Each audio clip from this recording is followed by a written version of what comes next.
Hello friends, कैसे हैं आप लोग। आई होप काफ़ी अच्छे होंगे। स्वागत है आपका एक और नई वीडियो में। ये वीडियो बड़ी ही पॉजिटिव, बड़ी ही अमेजिंग वीडियो है, क्योंकि ये है रिगार्डिंग ढिल्लन सर के अपडेट के।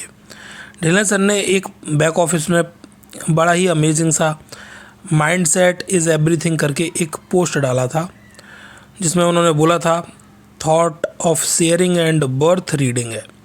कहीं से उन्हें लगा कि हाँ, इस थॉट को शेयर करना चाहिए हमारी टीम के साथ, हमारे लीडर्स के साथ, हमारे फाउंडर्स के साथ, हमारे फ्रेंड्स के साथ। तो उन्होंने जिस भी ऑब्जेक्टिव से ये सोच के ये शेयर किया है, बट वो बहुत ही अमेजिंग थॉट है और हम लोगों के साथ में ऑब्वियसली ये थॉट शेयर होना चाहिए। तो उसी अपडेट के रिगार्डिंग आप लोगों को उनके जो थॉट्स इस पोस्ट में हमें देखने को मिले, जो ढिल्लन सर ने शेयर किए, उनको आपके साथ डिस्कस करना चाहता हूं। पहले तो इस चैनल को सब्सक्राइब कर लें, क्योंकि आप लोग भूल जाते हैं, इसलिए मैं आपको ध्यान दिला रहा हूं। क्योंकि वीडियो देखते हैं बहुत सारे लोग, लास्ट में वो वीडियो देख के चले जाते हैं और सब्सक्राइब करना भूल जाते हैं। तो जिससे क्या है कि नेक्स्ट वीडियो जब भी आएगी तो उनको इन्फॉर्मेशन नहीं मिलती, नोटिफिकेशन नहीं जाता। अगर सब्सक्राइब करके रखेंगे तो आपको उसका नोटिफिकेशन मिलता रहेगा, इसलिए सब्सक्राइब पहले कर लें।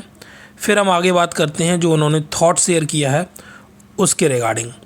बड़ा ही पॉजिटिव थॉट है। उन्होंने बोला, मैं उसको आपकी भाषा में आपके जो फीलिंग्स होती हैं उनके साथ शेयर करने की कोशिश करूँगा।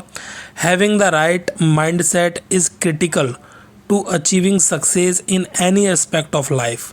बिल्कुल सही बात है, बहुत ही क्लियर कट बोला है कि जब आप किसी सक्सेस को अचीव करने वाले होते हैं, वो चाहे किसी भी एस्पेक्ट ऑफ लाइफ में हो, चाहे वो आपकी पर्सनल लाइफ में हो, चाहे वो आपकी प्रोफेशनल लाइफ में हो, चाहे वो आपका बिजनेस हो, आप कोई भी सक्सेस अगर आपको अचीव करनी है तो उसके लिए एक राइट माइंडसेट होना बहुत ज़रूरी है, जो काफ़ी क्रिटिकल है, मतलब बड़ा मुश्किल है ऐसा होना।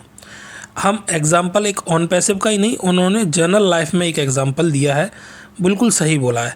जैसे कि सपोज़ आपको कोई बीमारी है, कोई डिज़ीज़ है, और अगर आपको उस डिज़ीज़ से मुक्ति पाना है तो उसके लिए आपको क्या करना रहेगा, आपको परहेज़ करना रहेगा, आपको वो चीज़ें छोड़नी पड़ेंगी जो उस डिज़ीज़ के हिसाब से सही नहीं है, उस बीमारी के हिसाब से लेना सही नहीं है। तो वो भी क्या है, एक माइंडसेट बनाना पड़ता है आपको, तब आप परहेज़ कर पाते हैं, तब आप उन चीज़ों को छोड़ पाते हैं जिनकी वजह से उस बीमारी को बढ़ने में आपको बढ़ने में, उसे रोकने में मदद मिले, बढ़ ना पाए। रोकने में आपको मदद कब मिलेगी, जब आप एक प्रॉपर माइंडसेट बना पाएंगे, जब उस हिसाब से चीज़ें करेंगे। तो ऐसे ही ये तो एक छोटा सा एग्जांपल था। ऐसे ही लाइफ के हर एस्पेक्ट में अगर आपको सक्सेसफुल होना है तो वहाँ पे आपको एक प्रॉपर माइंडसेट का होना बहुत ज़रूरी है। फिर उन्होंने बोला, when you have a positive goal oriented mindset you see challenges and obstacles as opportunities for improvement and further self development. बिल्कुल परफेक्ट है। और ये फील भी होता है जब लाइफ में आप आगे जाते हैं और आप पॉजिटिव और गोल ओरिएंटेड माइंडसेट होता है। गोल ओरिएंटेड माइंडसेट मतलब आप कोई भी गोल सेट करके रखे हैं, फिर आपका फोकस इधर उधर नहीं जाता है, नेगेटिव बातों में नहीं जाता, नेगेटिव चीज़ों में नहीं जाता, आपको कौन क्या कह रहा है उससे अंतर नहीं पड़ता। आपका जो टारगेट होता है, जो आपका फोकस होता है, वो आपका गोल होता है कि ऐसा करना है तो करना है। फिर जो चैलेंजेस आते हैं, जो रुकावटें आती हैं, वो फिर आपको अपॉर्चुनिटीज़ लगने लगती हैं फर्दर इम्प्रूवमेंट के लिए, ग्रोथ के लिए। जैसे कि अगर ऑन पैसिव का ही एग्जांपल लें तो ऑन पैसिव में जो भी चैलेंजेस आ रहे हैं, जो भी कुछ भी होता है ऐसा, तो वो हमारे सीईओ साहब, हमारे एस सर उसको ओवरकम करके और अपॉर्चुनिटी समझ के और लर्निंग समझ के अपने आप को और कंपनी को इम्प्रूव करते हैं और फर्दर सेल्फ डेवलपमेंट के ऊपर प्लानिंग और एग्जीक्यूशन करते हैं, जिससे आज हम यहाँ पहुँच पाए हैं। तो ये भी बिल्कुल परफेक्ट है। You believe in yourself and your abilities and you are willing to work hard and persevere even in the face of adversity. You see failures as opportunities to learn and grow rather than as proof of your inadequacy. बिल्कुल सही है, आप अपने आप में भरोसा रखें, आप अपनी एबिलिटीज़ में मतलब आपकी योग्यता में बिल्कुल भरोसा रखें एंड वर्क हार्ड करें, तो आप देखेंगे you see failures as opportunities to learn and grow. आप देखेंगे कि जहाँ पे भी आप असफल हो रहे हैं वहाँ पर आपको अपॉर्चुनिटी दिखेगी कि हम सीख रहे हैं और सीख के आगे ग्रो कर रहे हैं, रेदर देन आपको ऐसा लगा कि अरे यार ये फेलियर हो गई, या फिर हमारा कोई मर्चेंट पैसा लेके चला गया, अब तो ऑन पैसिव ख़त्म, अब नहीं हो सकता कुछ। तो ऐसा नहीं होता है। अगर मर्चेंट ने पैसा ले लिया या किसी ने अनफेयर हमारे साथ किया तो हम उससे लर्निंग लेंगे और ऐसा आगे ना हो ऐसा कुछ करेंगे और ग्रो करेंगे। और ओबियसली जो लोग अपने आप में बिलीव करते हैं, अपनी एबिलिटीज़ में बिलीव करते हैं, तो वो फेलियर्स को हमेशा अपॉर्चुनिटी और लर्निंग के रूप में लेके आगे ग्रो कर जाते हैं और एक दिन सक्सेसफुल होते हैं। दिस इज़ बिल्कुल परफेक्ट थॉट है जो सर ने इसमें शेयर किया है। You are more willing to take risk and try new things knowing that failures are simply part of the process of learning and growing। obviously आपको देखो, अगर लाइफ में कुछ अलग करना है, लाइफ में आगे बढ़ना है, तो आपको रिस्क लेने की वो इच्छा होती रहनी चाहिए, क्योंकि जब आप कुछ रिस्क लेंगे तब आप कुछ नया करेंगे और नया ट्राई करेंगे, तो ऑब्वियसली आपको जो भी फेलियर्स होंगे वो उस प्रोसेस का पार्ट लगने लगेंगे और आप सीखते जाएंगे और फिर ओवरकम करेंगे, फिर रिस्क लेंगे, फिर ओवरकम करेंगे, फिर कुछ नए सॉल्यूशन ढूंढेंगे और फिर लर्न करेंगे। तो ऑब्वियसली आप ग्रो करेंगे और ग्रो करते जाएंगे।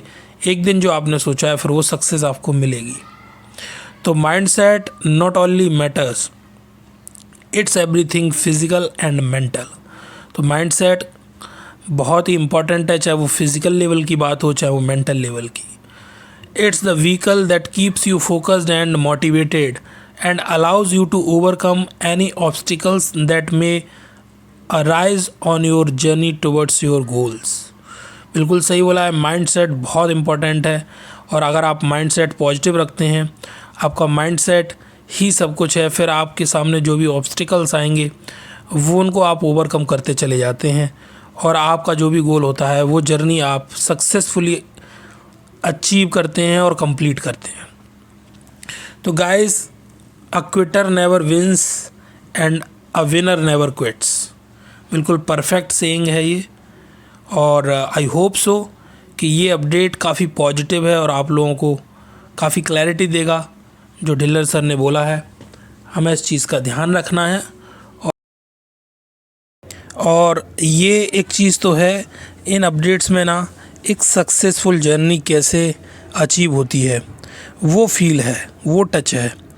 हर लाइन के अंदर आपको उस चीज़ का फीलिंग आएगा कि एक सक्सेसफुल जर्नी, बहुत सारे ऑब्स्टिकल्स आते हैं, बहुत सारे फेलियर्स छोटे मोटे आते हैं, उनको ओवरकम करते हुए ही अचीव होती है।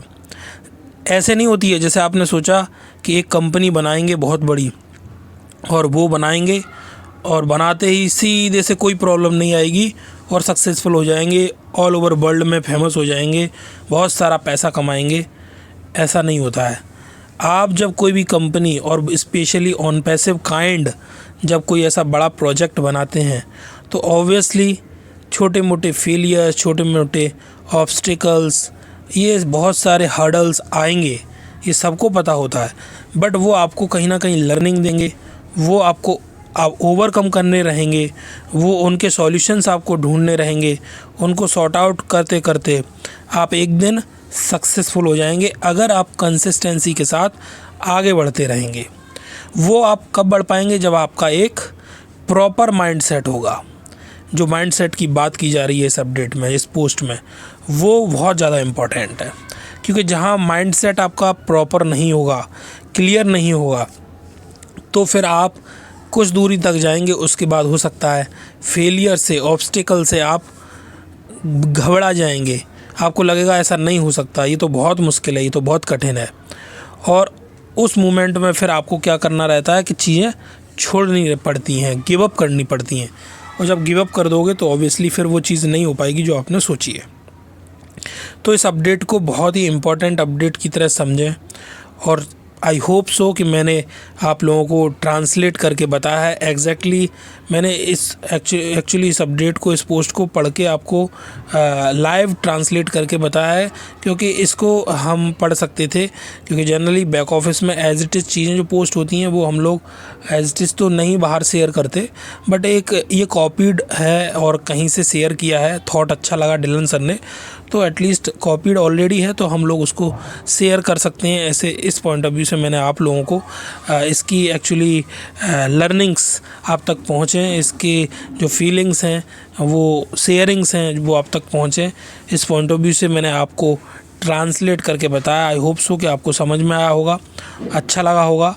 अगर आपको पसंद आया है तो प्लीज़ सब्सक्राइब दिस चैनल, और जिससे कि आने वाले टाइम में और भी इम्पोर्टेंट वीडियोज़ आएंगे वो भी आपको मिलते रहेंगे।